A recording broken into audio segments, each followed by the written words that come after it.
Adunay usa ka pari nga nadakpan sa usa ka traffic enforcer kay kusog kay siya padagan, no? Unya, nung nagistorya na ang pari ug ang traffic enforcer, ana ang pari nga, "Sir, forgive us our trespasses." Ingon dayon ang enforcer, traffic enforcer, "and lead us not into temptation." Mga Katoliko dahil ni siya. Mga igsoon, talking about temptation, that is the essential point that we have to reflect in the readings that we have read. Makita nato din ang history sa temptation.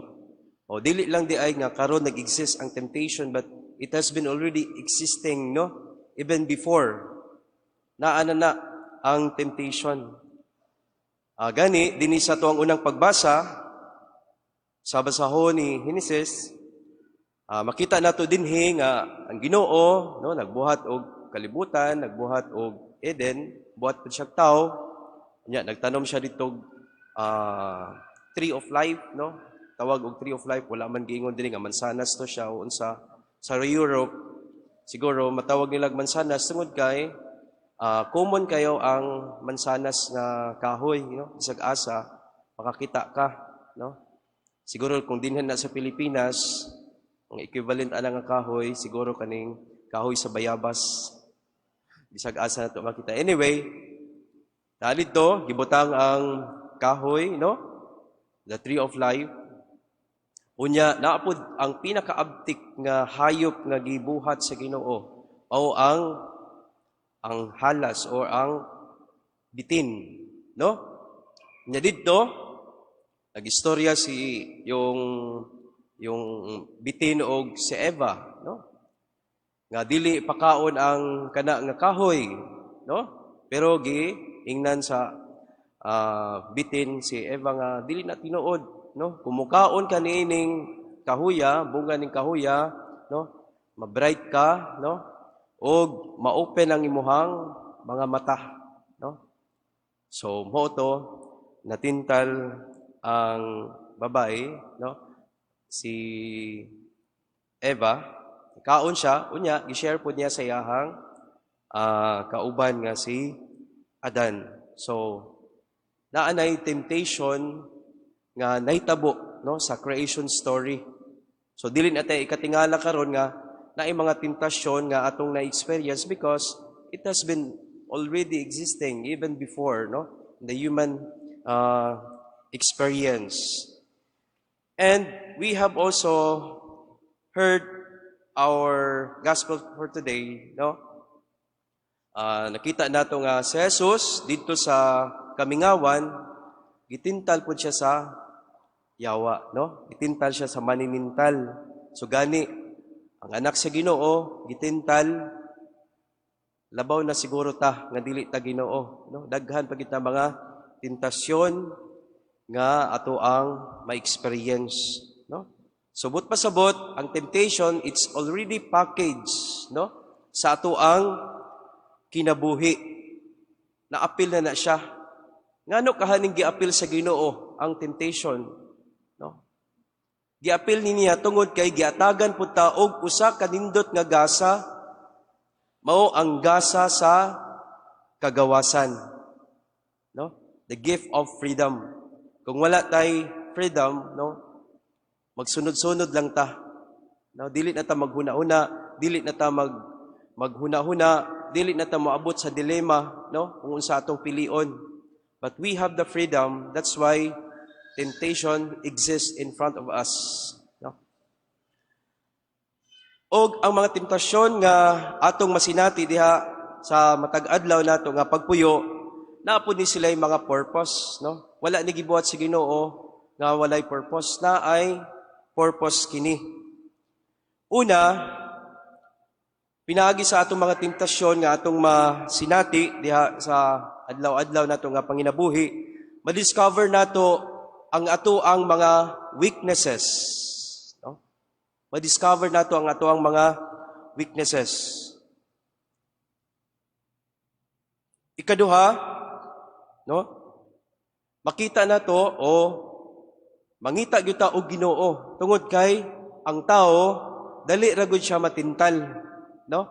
And it's because we are weak and fragile, no? Sa mga temptations, we have to come closer to God because He is the one stronger than our temptations, our temptation, no? So, muduol kita sa Ginoo aron mahimo tang lig-on sa mga temptation nga naa diha sa atong atubangan. Ikatulo, it will purify our intentions, no? It will purify our intention. Ang mga temptation nga nasa atong atubangan aron kini maklaro kung unsa gyud ang imuhang pilion, no?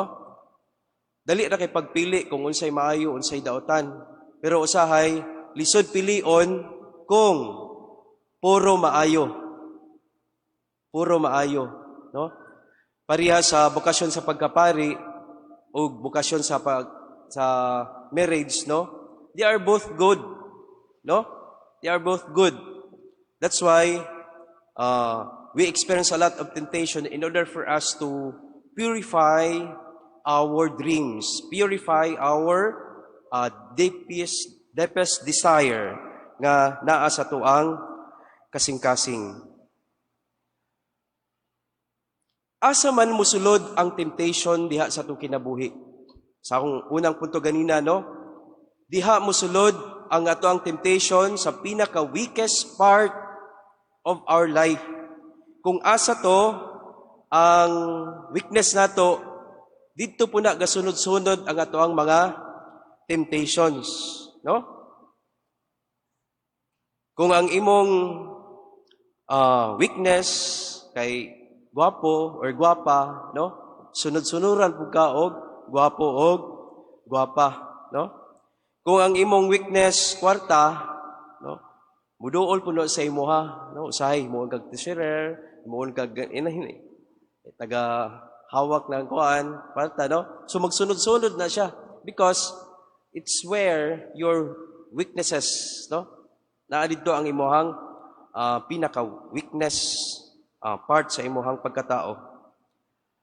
Naatoy usa ka mag-asawa, pagkahuman nilag simba, nakakita sila og bag nga nabilin sa simbahan.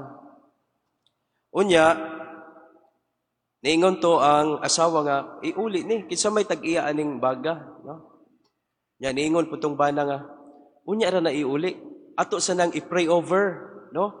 Kung kini siya nga bag, temptasyon ba yun sa demonyo, or mauna ni, tubag sa atong mga pag-ampo. Na muna na ron. Ilang giuli, giatag nila dito sa guard, anang guard nga. Ano naabot man na diha, gilabay naman na nako. Wala na iti sulod. But anyway, the point is, kung moabot ang temptation, no, diha sa tuang kinabuhi, no, unsa man ang atuang buhaton. No? Unsa atong buhaton?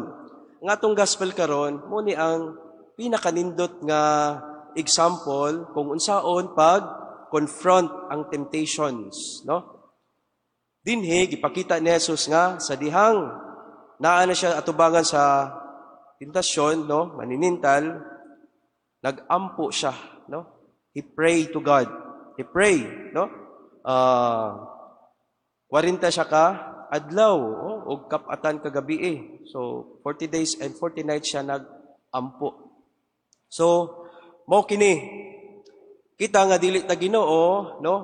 Mas labaw pa ang ato ang pag-ampo sa Ginoo aron dili ta tintal ug dili ta makasala. So mag-ampo gid ta, no? Dili ta magpasaya o dili ta mahimong mahina, no? Kung maabot na ang temptasyon diha sa tuang kinabuhi, no?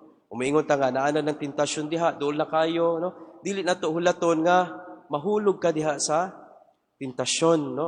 Kung sa permero nga kabalo na ka nga tentasyon gid ni, no, magampo na kag sugod, no?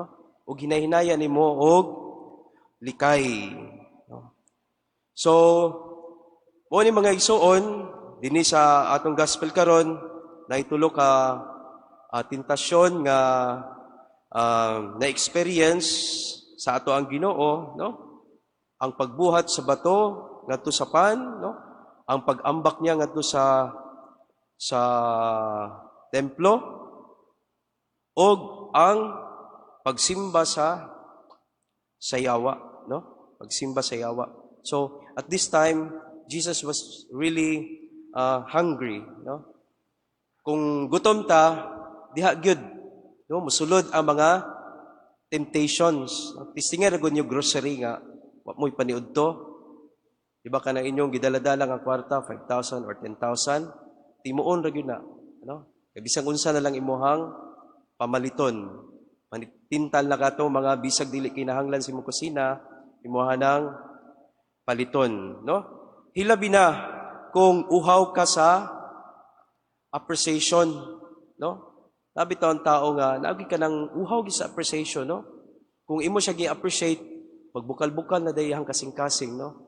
Mag-star-star na dayon na siya, no? Nay mga tao nga kulang ang ilahang appreciation. Buhaton nila ang tanan aron ma-appreciate, no?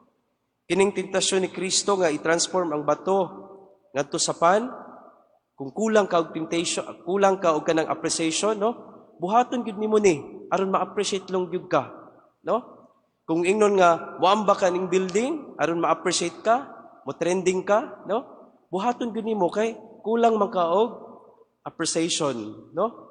Ug musimba sa Dios na, no? Kung kulang kag appreciation, imo gini siyang buhaton. Matintal gid ka sa pagbuhat nining tanan. Pero parehas ni Jesus, no?